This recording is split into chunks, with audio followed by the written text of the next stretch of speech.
como eu vejo a cena da publicidade hoje em dia. Uhum. Cara, primeiro que isso é uma coisa, vou responder sinceramente, isso é uma coisa que eu me preocupo muito pouco, Por pra te quê? falar a verdade. Por quê? Porque eu tenho uma visão de que... Como que eu posso explicar isso? A cena de marketing que se criou na cabeça das pessoas, por exemplo, uma pessoa leiga, quando você fala, pô, eu trabalho com marketing digital, eu trabalho com publicidade, passa N coisas na cabeça dela que são muito diferentes do que a gente realmente faz. Uhum. Então, por exemplo, se você chegar em um cara hoje de 35 anos, 40 anos, e falar assim, cara, eu trabalho com marketing digital, o que ele vai te associar? A curso, a afiliado, Sim. a tal. E na minha cabeça, todas as vezes que tipo assim, você começa a pensar sobre isso, 90% das pessoas vão para esse caminho. Uhum. De que, tipo assim, cara, marketing digital é o cara que vende um curso, que pode ser também. Mas quando a gente fala do cenário de publicidade como agência, Uhum. praticamente não tem nada a ver com isso. Então, quando eu começo a pensar sobre esse mercado, você começa a ir por essa tendência que não tem nada a ver com o que a gente realmente faz. Uhum. Entendeu? Entendi. E eu tenho algumas crenças também, no sentido de agência, de que... Como que eu posso falar isso? Existe meio que tipo a publicidade tradicional, Uhum. que é tipo assim, por exemplo, vamos dar nome aos bois. Tipo, por exemplo, uma W Macan que atende tipo assim... Coca-Cola, cliente Chevrolet e tal, que Uhum. isso é um negócio totalmente à parte. Nem sei se eu diria que é marketing digital que eles fazem. Eu diria que é uma coisa... É muito distante, né? muito distante. Uhum. Então tem esse tipo de publicidade tradicional, que ainda é muito forte, que vai para televisão, que vai para rádio, que vai para banner na rua, que vai para outros locais, e que também vai para o digital, sim, mas que é um outro processo criativo, uma coisa totalmente diferente. E o que nós fazemos dentro de uma agência menor, que são clientes mais reais, de economia real. Sim, era isso mesmo que eu ia te perguntar agora. Como é que é essa sua realidade, então? Porque, realmente, eu, por exemplo, eu estudei publicidade. Lá, o nosso grande sonho era trabalhar com a Coca-Cola, Uhum. trabalhar dentro da House da Havaianas, esse tipo de coisa. Quando eu saí para o mercado, isso na minha segunda semana de estágio, eu descobri que a vida não é tão colorida né? assim. E que a faculdade está tipo 10 anos atrás do marketing de hoje. Exatamente. Então eu queria saber, me explica como é que é a sua realidade. Porque eu tenho a minha realidade trampando aqui, como publicitário, em outras agências e tal. Mas eu queria saber como é que é a sua realidade como dono de agência, principalmente dono de agência em um polo gigantesco, que é São Paulo, Barueri, Alphaville, né? Como é que está sendo isso daí? Como é que é essa realidade? E eu quero até continuar na questão de por que eu não penso tanto nas outras agências. Uhum. Porque o mercado de agências ele se tornou tão grande que criaram-se subnichos dentro desse mercado. Então, por isso que hoje a gente atende clientes, por exemplo, desde um pequeno negócio, alguém que realmente venda um curso, sim, ou uma empresa que vai para o mercado de varejo e vende um produto dentro do supermercado. Nós temos clientes de diversos tipos diferentes e por isso que eu acabo não olhando tanto para o externo e olho mais para o meu cliente. Por quê? Porque hoje criaram-se dentro do que a gente chama de marketing vários subnichos. Sim. E eu acho que isso até estrategicamente é positivo quando eu vou vender a minha agência, por exemplo. Porque eu criei dentro disso, é praticamente como se cada agência fosse um nicho, entendeu? Bacana. Atende de um jeito, atende de um formato diferente, trabalha com estratégias diferentes. Porque quando você vai pegar, por exemplo, como que eu posso dar esse exemplo? Você vai pegar, a gente está falando da publicidade mais tradicional. Existia um padrão de trabalho. Era o comercial da Globo no horário X, era o comercial no SBT, na televisão, era uma página de uma revista, sim, era um pedacinho de um jornal. Hoje em dia você tem infinitas possibilidades dentro de cada negócio. Sim. Então hoje vem um negócio aqui para a Next, que é a nossa agência, e eu antes de olhar as possibilidades, eu olho para dentro do negócio da pessoa. Então, por exemplo, eu olho, vamos supor, nós temos um cliente que ele vende produtos em aerosol para cozinha, certo? Esse cliente, ele não tá dentro de um nicho, ele não é muito nichado, como que eu posso dizer? Ele não tem um nicho específico de mercado, ele é um produto totalmente inovador. Ele está criando o próprio nicho dele. Bacana. Certo? Que é uma cliente, posso falar, em Local Foods. A Local Foods, ela tem uma linha de serviços que é totalmente diferente do que fazer um anúncio na internet ou vender um produto em um e-commerce. Ela tem representantes comerciais, que a gente tem que fazer material, ela tem materiais físicos que a gente precisa trabalhar para ponto de vendas, ela tem supermercados que a gente tem que fazer comunicação.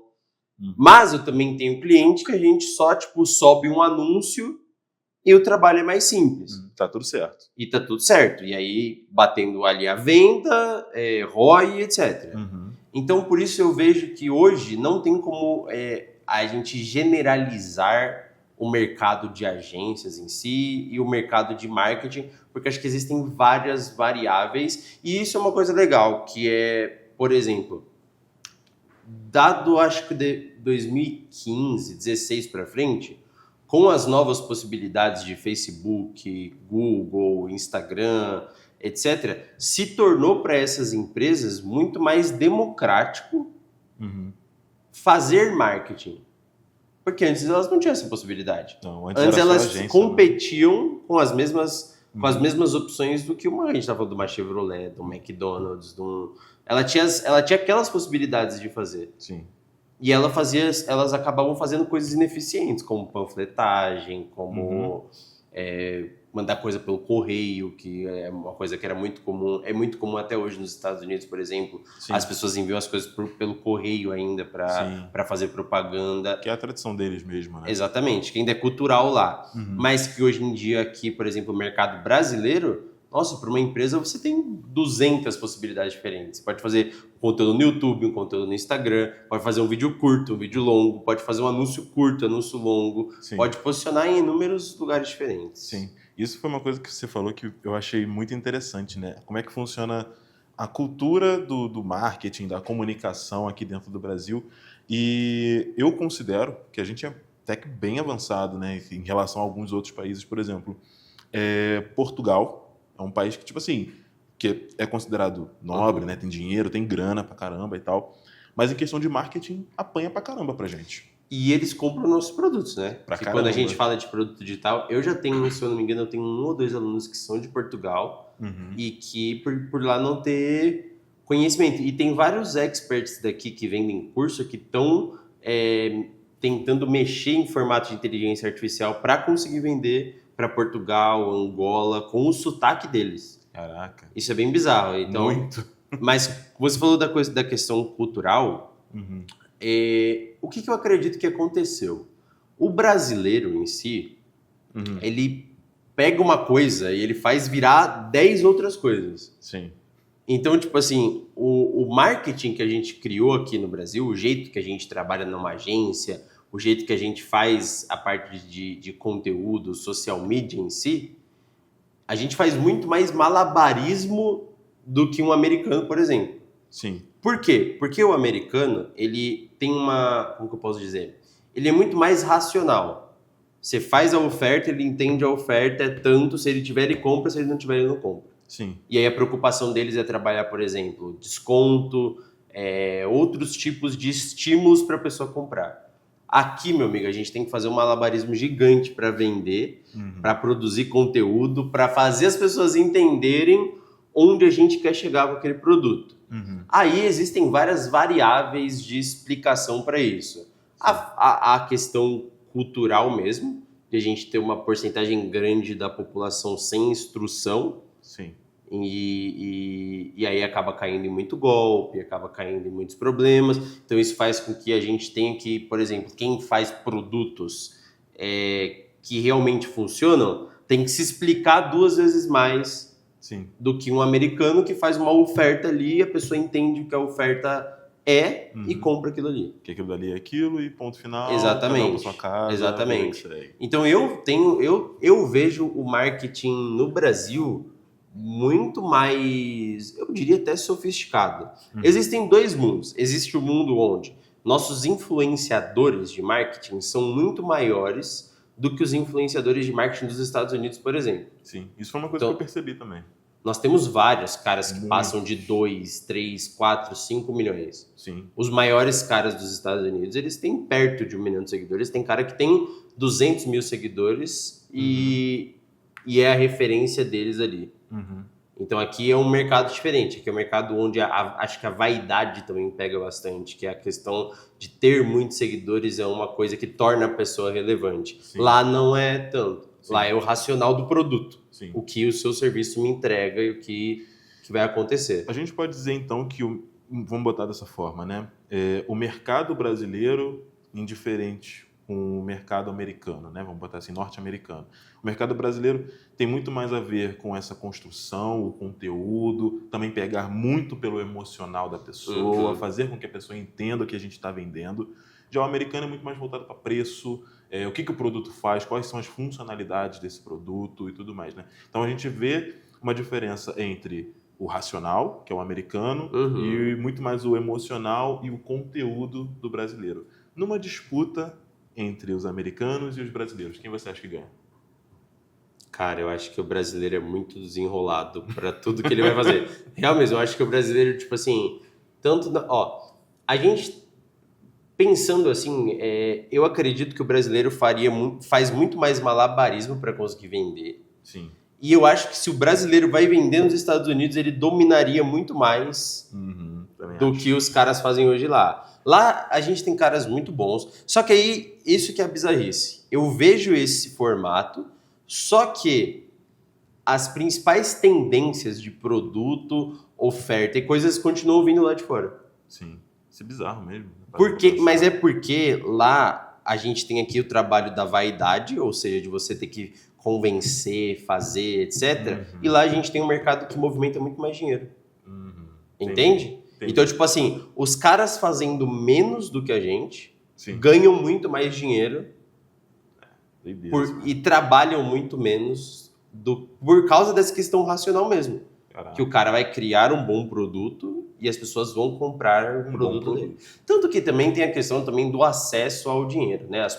Dadas as devidas proporções de salário mínimo, de hora trabalhada, um produto de R$1.000 aqui para alguém que ganha um salário mínimo e um produto de $1.000 para alguém que ganha um salário mínimo de $2.500 mais, acho que até que é o salário mínimo por hora nos Estados Unidos, eu acho que lá os caras nadam de braçada também pelo poder aquisitivo, por tudo que é todo o acesso e todas as coisas que eles têm lá fora, isso já dado as devidas proporções. Mas eu realmente acredito que eu gosto muito mais do marketing brasileiro, do jeito desses malabarismos, eu acho a engenharia dos funis e das coisas muito mais complexas. A gente tem uma coisa que não existe lá fora, que é a questão de WhatsApp. É uma coisa brasileira, lá não existe o WhatsApp do jeito que existe aqui, por exemplo. Sim. Então aqui no Brasil, para qualquer tipo de empresa CNPJ, se eu não me engano, mais de 75% ou 80% das empresas já negociam no WhatsApp.